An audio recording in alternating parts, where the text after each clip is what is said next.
Pada part ke-181 diambil dari Light Novel bab 409 sampai dengan 410, Rencana Penculikan dan Tehairan.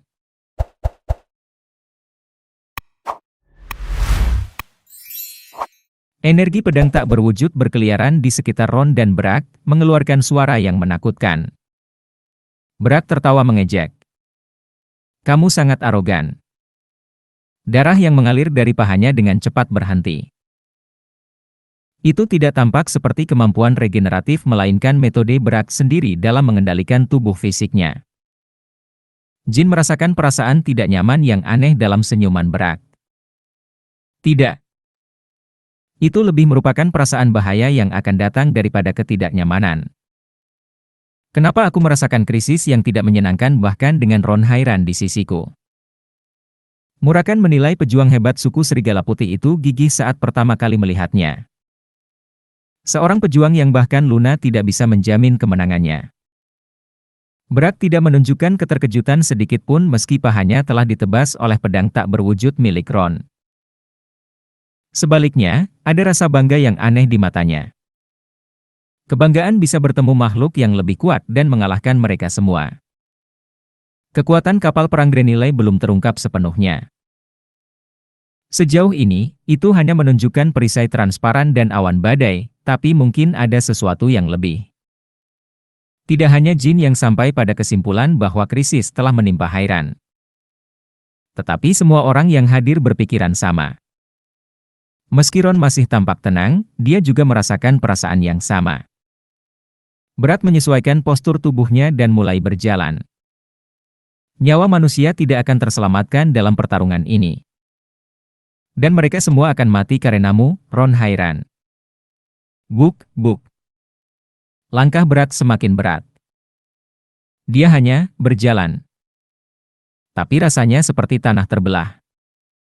Dan getaran resonansi yang dalam memancar dari kedalaman bumi. Tanah seolah-olah menjerit saat diinjak Berat. Dalam hitungan detik, langkahnya menimbulkan gempa bumi. Akan lebih baik jika kamu mendengarkanku ketika aku menyuruhmu pergi bersamaku dengan damai.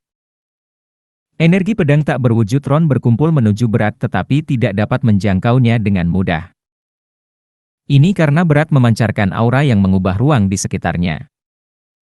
Pusaran seukuran kepalan tangan menyebar melalui ruang yang terdistorsi. Dan tumpukan batu terangkat di bawah pengaruh aura dan berubah menjadi debu halus setelah tersedot ke dalam pusaran tersebut. Energi pedang tak berwujud juga sepertinya dipengaruhi oleh pusaran ini. Meskipun pedang tak berwujud tidak hancur seperti batu atau potongan tanah. Pedang itu tidak bisa bergerak sepanjang lintasan seperti yang Ron bayangkan sebelumnya dan hancur seperti selembar kertas saat terkena panas. Aura serangan tanpa pedang, yang jalurnya berubah menjadi keputihan dan terlihat oleh semua orang. Gempa yang diawali oleh langkah Berat semakin hebat seiring berjalannya waktu. Ketika jarak antara Ron dan Berat berkurang menjadi hanya 10 langkah. Berat menghantam tanah dengan pedang besarnya. Aura pedang yang sangat besar membelah tanah dan udara saat ia menyerang Ron. Itu bahkan lebih besar dari aura pedang yang Ron tembakkan ke Grenilei. Alih-alih menghindarinya, Ron malah maju selangkah dan mengayunkan Rasid. Dan pedang putih bersih itu menghentikan aura pedang yang mendekat seolah itu bohong. Aura pedang Berat menghilang tanpa bekas. Itu adalah pertarungan antara dua individu yang mendekati yang terkuat. Pemandangan medan perang terus berubah setiap kali keduanya memegang pedang. Akhirnya, mereka menutup jarak, dan pedang mereka saling beradu. Seluruh tanah di sekitar mereka runtuh karena kekuatan yang dihasilkan oleh benturan pedang besar dan pedang panjang. Gelombang kejutnya begitu kuat bahkan Jin harus menjauh agar tidak hancur. Masalahnya adalah tabrakan ini hanyalah permulaan. Pedang Berat dan Ron beradu tanpa henti. Gelombang kejut berdesir keluar dengan setiap tabrakan. Dan dinding luar kastil Kaisar Pedang runtuh karena tekanan terus-menerus. Jika terus begini, kastil Kaisar Pedang akan runtuh. Murakan! Energi yang luar biasa sedang terbentuk di kapal perang Grenilei. Itu adalah meriam. Seperti milik Kozek, mana berwarna emas terakumulasi di meriam. Kastil Kaisar Pedang tidak akan mampu menahan ledakan itu. Mereka tidak akan langsung menembakkan meriamnya. Tidak sampai kelompok Bishkel diamankan. Para ksatria Hairan sedang mencari Bishkel, tapi itu bukanlah tugas yang mudah karena situasi yang kacau. Kamu juga cari Bishkel? Dipahami. Di tengah medan pertempuran yang memusingkan, pikiran Jin dipenuhi dengan segala macam pemikiran. Menjaga kelompok Bishkel sebagai sandera itu penting. Tapi para bajingan itu pasti punya rencana lain. Jika dia ada di posisi mereka. Jika dia adalah anggota kelompok yang menyerang Kastil Kaisar Pedang. Pilihan apa yang akan dia ambil? Bagaimana dia bisa secara efektif menekan Kastil Kaisar Pedang? Jin menemukan jawaban hampir secara naluriah. Kinselo menyebutkan kelompok Bishkel segera setelah mereka muncul. Seolah-olah mereka sengaja menyebut nama mereka dan menyarankan agar mereka segera pergi jika menemukannya. Dengan kata lain, Kinselo telah mengalihkan perhatian semua orang ke kelompok Bishkel. Namun bagaimana jika Dante Hairan jatuh ke tangan Kinselo untuk sementara waktu? Saat Dante ditangkap, pertempuran ini akan berakhir. Kastil Kaisar Pedang akan kehilangan segalanya. Dante Hairan. Jika Jin adalah anggota Kinselo, prioritas utamanya adalah menculik Dante. Tidak ada cara yang lebih mudah untuk memenangkan pertarungan ini selain itu. Dia harus menemukan Dante. Shuri. Nyaah. Jin menaiki Shuri lagi dan mengamati sekeliling. Shuri masih menggendong Beradin yang diikat di punggungnya. Ayo masuk kastil, kita harus menemukan Dante. Nyaah. Shuri mulai berlari ke dalam kastil dengan lompatan. Dan Brak tidak melewatkan pemandangan ini bahkan di tengah pertarungannya dengan Ron. Pembawa bendera Rankandel ke-12. Mungkinkah orang itu akan menemukan Dante Hairan? Si idiot Joe seharusnya mengendalikannya. Namun, Joe bahkan tidak menyadari gerakan Jin. Hehehe. Dengan tidak adanya Bishkel, Joe tertawa seperti orang gila dan melepaskan petir dari Granny. Dia tampak benar-benar mabuk oleh kekuatan Granny yang luar biasa. Bodoh sekali aku mengharapkan sesuatu dari si idiot itu. Tapi Brak tidak bisa memberi perintah kepada Joe. Meninggikan suaranya untuk memberi perintah akan mengingatkan Kastil Kaisar Pedang untuk mulai aktif mencari Dante. Segala cara untuk melarikan diri akan hilang begitu Dante disebutkan. Nona Kuikantel. Jin berhenti untuk berbicara kepada rekan-rekannya sebelum memasuki kastil. Jin. Aku harus menemukan Dante. Jaga Beradin untukku, kata Jin kepada teman-temannya.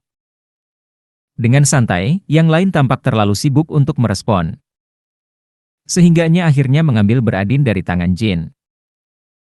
Oh, ini lebih ringan dari yang kukira. Tuan Jin, kamu mau pergi kemana? Di dalam kastil. Aku harus menemukan Dante Hairan. Kinselo mungkin sedang mengincarnya. Mereka mencari Tuan Dante, Bishkel? Mereka juga mencari Bishkel. Saya tidak yakin apakah mereka sudah dibawa ke tempat yang aman. Amankan mereka jika kamu melihatnya. Jin dan rekan-rekannya tidak bisa bergerak bersama karena mereka bertanggung jawab atas bagian penting pertahanan. Meninggalkan pos mereka akan mengakibatkan banyak korban jiwa di kalangan warga sipil. Saat memasuki kastil, Jin menghadapi pemandangan yang lebih kacau. Banyak bagian kastil bagian dalam telah runtuh akibat serangan Ron dan Brak. Untungnya, penghuni kastil berhasil mendapatkan jalan keluar melalui gerbang belakang. Namun orang-orang masih terjebak di bawah tembok dan atap yang runtuh.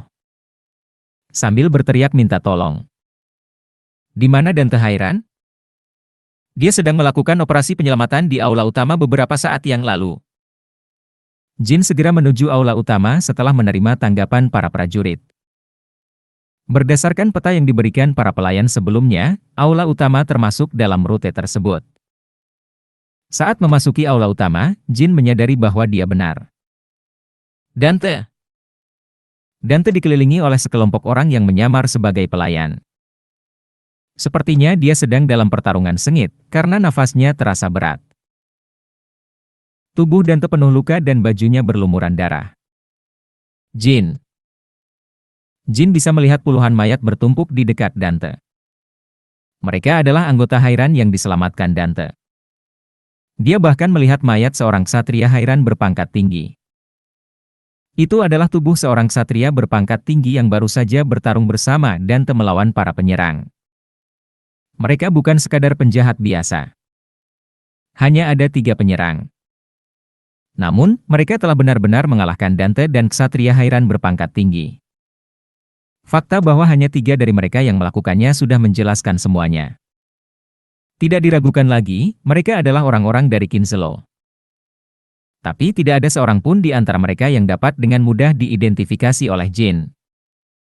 Sebagian besar individu terampil dari Kinselo yang dia temui sejauh ini adalah penyihir atau beasmen. Sebaliknya, para penyerang ini adalah pejuang. Jin secara intuitif bisa merasakannya.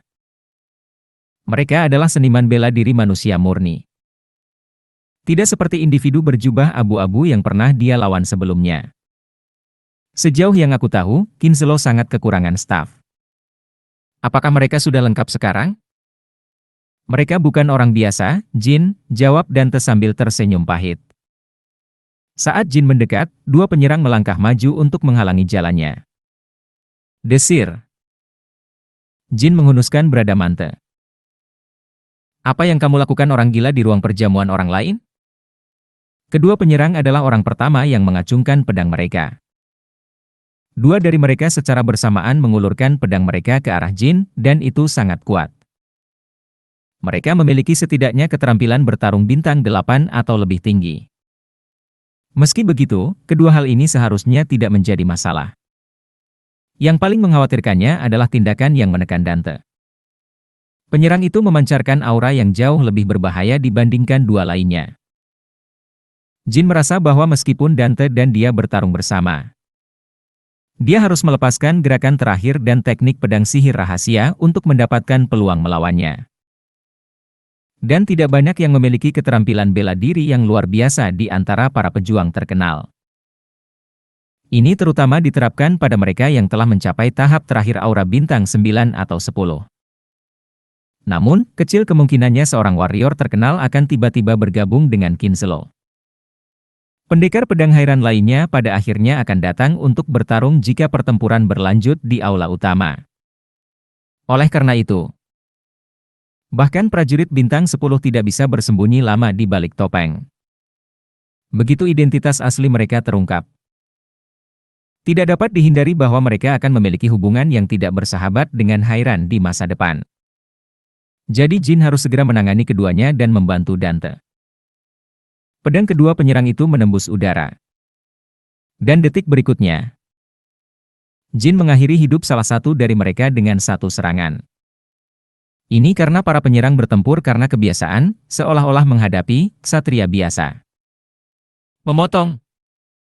Penyerang yang dipenggal itu jelas-jelas menyerang Bradamante. Tapi pedang hitamlah yang memenggal kepalanya.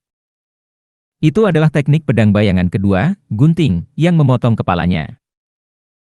Mungkin para penyerang tidak mengantisipasi bahwa salah satu dari mereka akan mati dalam pertarungan pertama melawan pembawa bendera Rankandel, yang membuat yang lain ragu dan mundur. Dia masih tidak tahu apa yang telah memenggal kepala rekannya. Dia hanya merasakan bahwa Jin telah menggunakan semacam tipuan. Kamu pasti sudah bersiap untuk mati juga saat menyerang Hairan. Jadi tidak perlu merasa menyesal. Sekali lagi, gunting bergegas menuju penyerang. Penyerang mungkin bisa memblokir bilah gunting beberapa kali jika diberi kesempatan lagi untuk mengamatinya. Baru sekarang dia menyadari bahwa pedang itu terbentuk di belakangnya. Dan kematian sepertinya tak terhindarkan. Namun, penyerang yang menghadapi Dante menerjang ke depan dan memblokir pedang hitam itu. Dampaknya mendorong Jin mundur. Dan dia kesulitan bernapas. Anehnya, pedang yang membelokkan gunting itu terasa familiar bagi Jin. Dan pada saat itu, hal itu mengingatkannya pada sekelompok pejuang tertentu. Ksatria hitam? Jin dengan erat mencengkeram pedangnya dan melakukan kontak mata dengan penyerang bertopeng itu. Tentu saja, ini bisa saja hanya suatu kebetulan. Bagaimanapun, mereka hanya bertukar beberapa pukulan. Tidak ada bukti nyata bahwa dia adalah seorang ksatria hitam. Tapi itu terlalu mirip dengan perasaan bahaya unik yang selalu aku rasakan saat menghadapi ksatria hitam.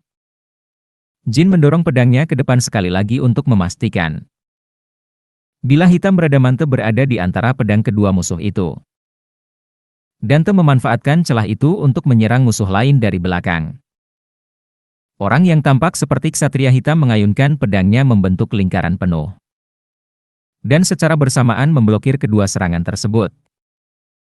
Sementara musuh yang tersisa berbalik dan membidik leher Dante. Karena Dante sudah kelelahan dan fokus pada target aslinya. Dia berniat menghadapi Dante terlebih dahulu. Kauha! Dante mundur selangkah sambil menyebarkan aura pedangnya. Aura Dante bersinar terang meski tampak mengeluarkan banyak darah. Meski mereka jarang bertarung bersama. Jin dan Dante bergerak seolah-olah mereka sudah lama berlatih bersama dan dengan lancar membaca permainan pedang satu sama lain. Wajar jika gelombang pertempuran berubah. Dan musuh harus mengakui bahwa rencana mereka gagal. Mendering.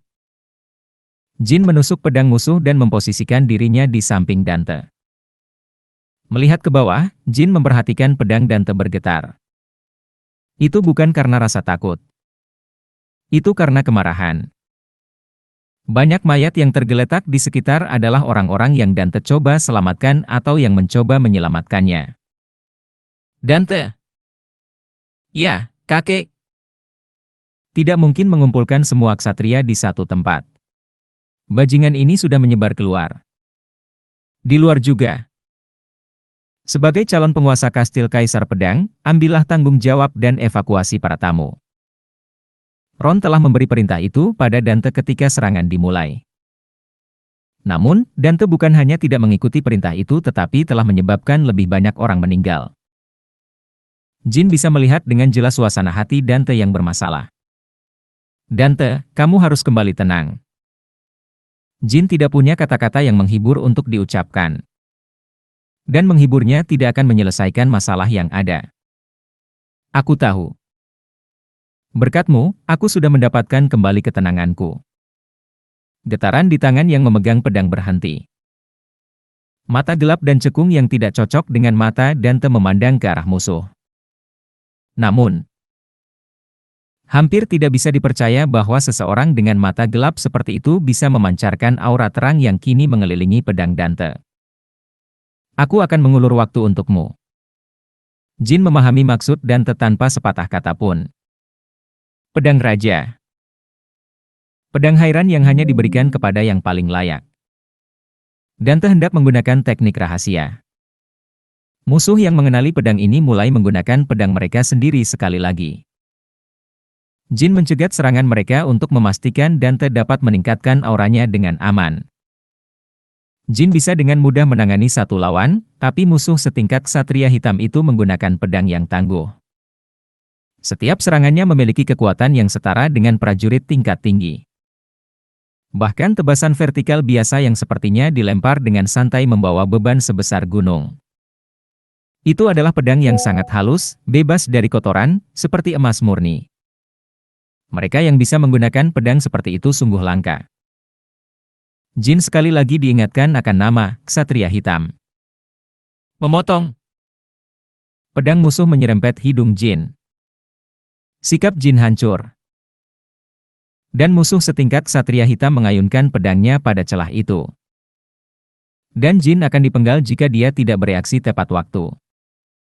3 pedang berkilau seperti api. Keringat dan tetesan darah menguap di udara segera setelah mereka meninggalkan tubuh mereka karena panas yang berasal dari pedang. Ini situasi yang sulit, sial. Pada pandangan pertama, sepertinya pertempuran itu menguntungkan mereka. Tapi itu hanya karena musuh setingkat ksatria hitam belum mengeluarkan kekuatan penuhnya. Anehnya dia menjaga kekuatannya sejak Jin muncul. Tapi tidak jelas apakah dia melakukannya karena hati-hati atau karena alasan lain. Sementara itu, Jin perlu mengurangi jumlah mereka. Aku tidak tahu kenapa dia tidak menggunakan seluruh kekuatannya. Tapi setidaknya aku harus menghadapi yang lebih lemah. Suara mendesing. Shadow energy berkumpul di sekitar Jin. Seketika, tirai energi bayangan berbentuk peti mati muncul di sekelilingnya. Dan Jin bergerak bolak-balik di antara tirai tersebut sambil melepaskan energi pedangnya. Ia tak lupa melindungi Dante di tengah semua ini. Dante membutuhkan sekitar 10 detik untuk mengeksekusi pedang raja sepenuhnya. Tidak akan memakan waktu selama ini jika tubuhnya dalam kondisi yang lebih baik. Tapi hal itu tidak bisa dihindari karena pendarahan hebat. Mengingat masalah kronis Dante dengan daya tahan. Menggunakan teknik rahasia itu sendiri sudah merupakan prestasi yang luar biasa. SSST. Energi pedang hitam keluar dari dalam tirai dan menembus salah satu lengan musuh. Itu adalah lengan yang memegang pedang. Saat musuh mundur dan mencoba mengambil pedangnya, Badamanto menyerang tenggorokannya. Tang! Sekali lagi, musuh setingkat Black Knight berhasil menangkis Bradamante. Sangat mengganggu. Namun, pada saat itu juga, teknik rahasia Dante telah selesai. Itu jauh lebih cepat dari yang diperkirakan Jin dan musuh. Dan pedang Dante sudah mengarah ke arah musuh. Cahaya terang memenuhi seluruh aula utama seperti meriam kilat. Dan suara itu mengikuti kilatan cahaya. Suara tajam dan unik dari pedang yang mengiris udara semakin kuat hingga bergema di telinga mereka. Apakah kamu meremehkan Hairan? Pedang muncul dari silau. Itu bukan hanya satu pedang. Pedang putih bersih muncul dari berbagai titik kecerahan yang memenuhi aula utama. Pedang Raja, teknik rahasia, matahari. Nama teknik pedang yang digunakan Dante. Sesuai dengan namanya, kecemerlangan aura yang memenuhi aula utama menyerupai matahari. Bahkan tirai energi bayangan yang didirikan Jin sepenuhnya tertutup oleh pancaran aura ini. Ada ratusan pedang. Musuh setingkat Ksatria Hitam berhasil memblokir pedang Jin. Namun dia tidak bisa menghentikan semua pedang matahari. Satu pedang menembus punggung musuh, yang lengannya telah putus. Musuh bergidik dan mencoba menghindar. Tapi dia tidak bisa berbuat apa-apa melawan pedang yang berterbangan ke segala arah. Bahkan sebelum dia sempat berteriak. Bilah baru itu menusuknya di perut, dada, leher, dan kepala. Segera, musuh menghilang seluruhnya di bawah sinar matahari. Dagingnya, tulangnya, dan bahkan darahnya berubah menjadi abu karena panasnya aura. Kau semakin kuat, Dante. Hairan adalah klan pendekar pedang terkuat kedua di dunia setelah Rankandel. Dan Dante adalah patriark mereka berikutnya. Dan dia menunjukkan kekuatan yang sesuai dengan posisi itu. Sekarang, hanya tersisa satu musuh setingkat Ksatria Hitam. Pedang matahari terus menghujani dirinya. Namun, tidak seperti musuh yang telah mati sebelumnya. Musuh setingkat Ksatria Hitam menunjukkan kekuatan luar biasa dan menghindari ratusan pedang dengan tekad yang tak tergoyahkan.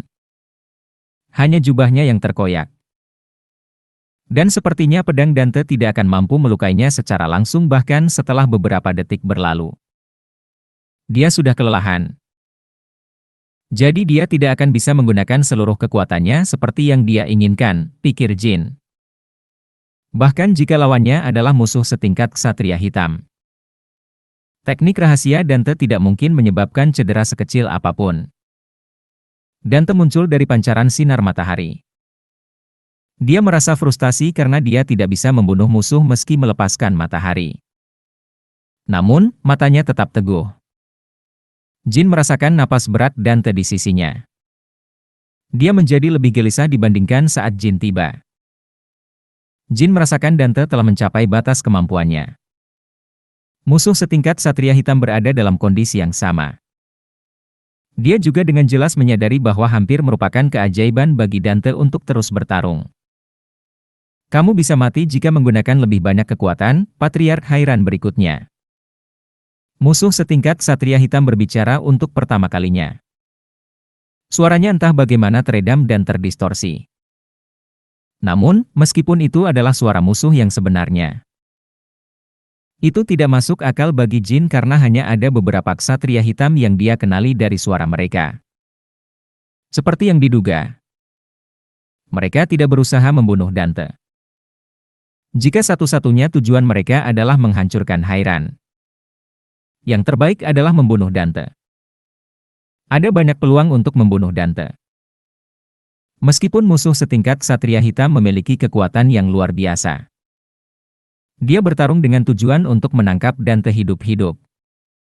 Mereka yang tidak terhormat tidak perlu mengkhawatirkan hidupku. Musuh setingkat Ksatria Hitam kemudian menggelengkan kepalanya. Tampaknya sulit bagimu untuk tetap berdiri. Tapi jika serangan balik dimulai, kamu harus hidup dengan disabilitas seumur hidup. Apakah kamu masih baik-baik saja dengan itu? Perkataan musuh akurat. Bahkan tabib terbaik di Hairan pun tidak akan bisa menyembuhkan Dante dengan segera. Dia akan menjadi cacat, kehilangan auranya, atau mati. Ketika reaksi balik dimulai, hanya 3 kemungkinan inilah yang bisa dihadapi Dante. Dan dalam kasus seperti itu, nilainya sebagai sandera akan anjlok. Mungkin itu adalah situasi yang paling ingin dihindari oleh musuh. Tujuan musuh adalah menculik Dante. Kinselo mungkin akan menggunakan Dante untuk negosiasi dengan Hairan atau klan lain di masa depan. Jika kondisi Dante saat itu tidak dalam kondisi baik, bisa menimbulkan masalah. Namun, Dante bukanlah orang yang mundur atau mengambil keputusan yang memalukan dalam keadaan apapun. Dante tidak akan mundur selangkah atau mengkompromikan keyakinannya. Meskipun itu berarti memohon nyawanya. Tekad dan komitmennya terhadap prinsip-prinsipnya tidak tergoyahkan. Dan tidak mungkin dia memilih jalan yang lebih efisien. Tapi dia pria yang keren dan baik. Jin tidak bisa berdiam diri dan melihat temannya menjadi cacat atau mati. Kekhawatiranmu tidak diperlukan. Jin memukul tengkuk Dante dengan telapak tangannya. Batuk, kek. Dante batuk darah dan terhuyung ke depan, tapi dia tidak mengeluh atau mengungkapkan kemarahan atas tindakan Jin. Apa yang dilakukan Jin adalah upaya terakhir. Sebuah langkah berisiko yang bisa membunuh Dante jika dia menggunakan kekuatan lebih. Namun tidak ada cara lain untuk menghentikan temannya yang keras kepala itu. Baik Beradin maupun Dante sama dalam hal itu. Jin sering menggunakan metode ini untuk melumpuhkan mereka. Dante yang terjatuh ke tanah berhenti bergerak. Jin segera memeriksa denyut nadinya dan memperhatikan tanda-tanda serangan balik. Dan untungnya menemukan bahwa Dante baru saja kehilangan kesadaran. Fiuh. Jin menghela nafas lega. Pukulan yang baru saja dia berikan bisa saja memicu reaksi balik jika kurang tepat. Itu adalah pertaruhan di pihak Jin. Sinar matahari yang memenuhi aula utama mulai memudar. Terjadi keheningan sesaat antara Jin dan musuh setingkat Ksatria Hitam. Bagaimanapun kamu melihatnya, kamu tampaknya adalah Ksatria Hitam Rankandel, kata Jin sambil menunjuk Bradamante ke arah musuh. Jika kamu seorang Ksatria Hitam, aku sarankan kamu mundur. Mencoba menjatuhkan klan Hairan dan kehilangan dukungan dari patriark keluargamu berikutnya sepertinya bukan keputusan yang cerdas, bukan? Astaga! Bradamante berkobar dengan api biru tes saat Jin melepaskan energi bayangannya.